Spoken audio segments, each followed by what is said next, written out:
వరుస పరాజయాల తర్వాత వెస్టిండీస్కు కాస్త ఉపశమనం కలిగింది.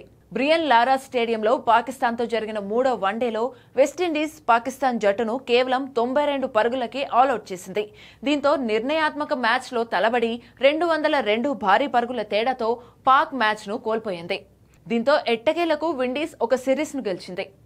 అంతేకాదు ఒక సరికొత్త రికార్డును సైతం విండీస్ బద్దలు కొట్టింది.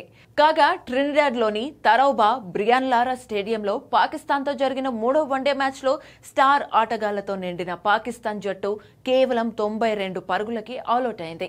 మహమ్మద్ రిజ్వాన్ మరియు బాబర్ అజాం పేలవ బ్యాటింగ్తో విండీస్ నిర్దేశించిన లక్ష్యాన్ని ఛేదించలేక చేతులెత్తేసింది. ఇక మిగిలిన ఆటగాళ్ల నుండి సహకారం లేకపోవడంతో చిత్తుగా ఓడి 202 పరుగుల భారీ ఓటమిని మూటగట్టుకుంది. ఇక ఈ ఓటమి అనంతరం పాక్ జట్టును సోషల్ మీడియాలో వాళ్ళ ఫ్యాన్స్ ఏకిపారేస్తున్నారు. అసలు కనీస పోరాటం కూడా చేయకుండా భలే వికెట్లు ఇచ్చేశారు అంటూ పాక్ జట్టుపై దుమ్మెత్తిపోస్తున్నారు. మరి ముఖ్యంగా బాబర్ అజాం చిన్న జట్లపై విరుచుకుపడతాడు, కానీ పెద్ద జట్లపై కాదు అని హేళన చేస్తున్నారు. జట్టుకు అవసరమైనప్పుడు రన్స్ చేయకపోతే జట్టులో ఎందుకు అని విమర్శిస్తున్నారు. ఇదిలా ఉండగా 34 ఏళ్ల తర్వాత పాక్ పై సిరీస్ గెలిచిన విండీస్ ఆనందంతో పొంగిపోతోంది. ప్రస్తుతం కష్టాల్లో ఉన్న విండీస్కు ఈ సిరీస్ విజయం కాస్త ఉపశమనం కలిగించొచ్చు.